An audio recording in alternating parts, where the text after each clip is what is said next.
আসসালামু আলাইকুম। প্রিয় দর্শক, এই মুহূর্তে আমরা আছি মৌলভীবাজার জেলা প্রশাসকের কার্যালয়। আজকে হইল গিয়া পল্লী উন্নয়ন দিবস। এখান থেকে একটু বাদে র্যালি বাড়িব, তারপরে উপরে আলোচনা সব হইব। আজকের প্রধান অতিথি জনাবেন নাসির রহমান। সম্পূর্ণ অনুষ্ঠান আপনারা দেখানোর চেষ্টা করবো, তখন আমরা হইল গিয়া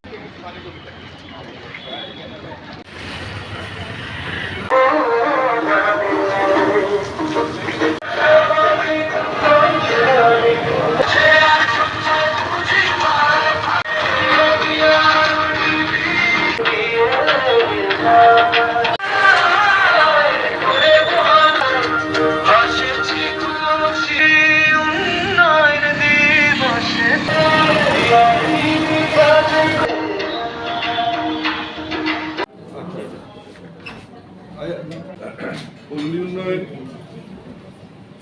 আপনারা জানেন বাংলাদেশের একটা বিগেস্ট মন্ত্রণালয় হল এলজিআরডি মন্ত্রণালয়, local government rural development and cooperation. এবং এটা আগে একটাই ছিল, পরবর্তীতে এখন রুরাল ডেভেলপমেন্ট কোঅপারেটিভসকে একটা আলাদা করা হয়েছে, একটা ডিভিশন করা হয়েছে মন্ত্রণালয়ের ভিতরে।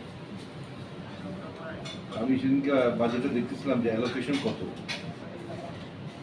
তো রুরাল ডেভেলপমেন্ট কোঅপারেটিভের জন্য 1550 কোটি টাকার মতন আমার দুজন মনে করে অ্যালোকেশন এই নতুন আর্থিক বছর। যাই হোক, তো আমাদের বর্তমান সরকার এসে 6 জুলাইকে পল্লী উন্নয়ন দিবস হিসেবে ঘোষণা করা হয়েছে, যেটা 1982 সালেই করা উচিত ছিল।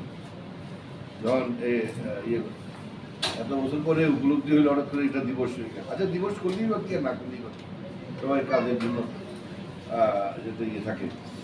তো এইটা যে উদ্যোগে এটা শহীদ প্রেসিডেন্ট জিয়াউর রহমান সাহেব এটাকে করেছিলেন, এটা কার্যক্রম আগে বোধহয় বেশ বিস্তৃত ছিল। তখন তো আর এত এনজিও ছিল না, আর এত এই সময় জিনিস ছিল না। এই উন্নয়নের মাধ্যমে এই কৃষকদেরকে সহায়তা প্রদান করা হয়েছে।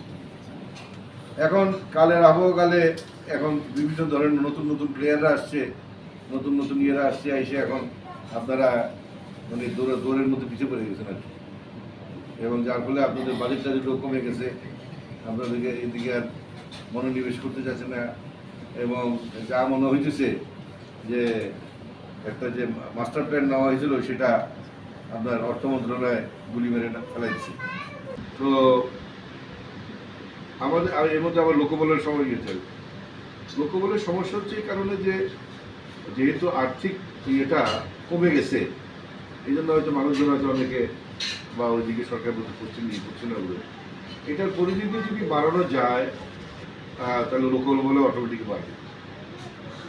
আপনারা তো জানেন যে কত লোক সংখ্যা মানে সরকারি কর্মকর্তা কর্মচারী যে বিভিন্ন সেক্টরে বিভিন্ন ডিপার্টমেন্ট বোর্ড থেকে কম আছে। আজকে আসলে বিআরডিবির জন্য একটি নতুন দিন। বর্তমান গণতান্ত্রিক সরকার জনাব তারেক রহমানের সরকার গত 16 এপ্রিল এই মন্ত্রিসভার মিটিংয়ের মাধ্যমে আজকের এই দিবসকে আলাদাভাবে উদযাপনের জন্য এদেশের পল্লীর যে সমস্ত অসহায় নিরীহ চাষা, কৃষক, মেহনতি দিনমজুর যারা আছে, তাদের কল্যাণ আর্থিক তাদেরকে মূল্যায়ন করার জন্য আজকের এই দিবসটি সূচনা করা হয়েছে। আমি এই পর্যন্ত 3 পল্লী উন্নয়ন বিআরডি থেকে সার্বিক সহযোগিতা নিয়েছি এবং আমার ব্যবসা প্রতিষ্ঠান প্রসার করছে।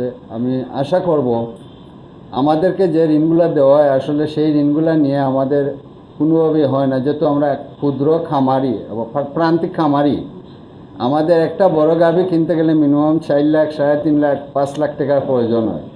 কিন্তু পল্লী উন্নয়ন বোর্ড থেকে আমরা যেটুকু অংশ পাই সেটুকু দিয়ে একটা বড় গাভী কিনা হয় না আমাদের। আমাদের দাবি থাকবে, যেহেতু বাংলাদেশ সরকারের নীতিমালা আছে ক্ষুদ্র উদ্যোক্তা প্রান্তিক জনগোষ্ঠীর জন্য স্বল্প সুদে ঋণ বিতরণের কার্যক্রম বর্তমান সরকার নিয়েছেন। প্রথমাংশ উন্নত পল্লী সমৃদ্ধ সমৃদ্ধ দেশ।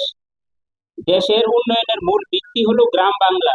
দেশের 68.31% মানুষ এখনো গ্রামে বাস করে। তাই পল্লী উন্নয়ন মানেই দেশের উন্নয়ন। দ্বিতীয়াংশ সবার আগে বাংলাদেশ। আমাদের জাতীয় ঐক্য, জাতীয় স্বার্থ ও উন্নয়নের চেতনাকে ধারণ করে ব্যক্তিগত বা গোষ্ঠীগত স্বার্থের ঊর্ধ্বে উঠে দেশের কল্যাণকে অগ্রাধিকার দেওয়ার মধ্য দিয়ে একটি উন্নত ও মর্যাদাশীল রাষ্ট্র গড়ে তোলা সম্ভব।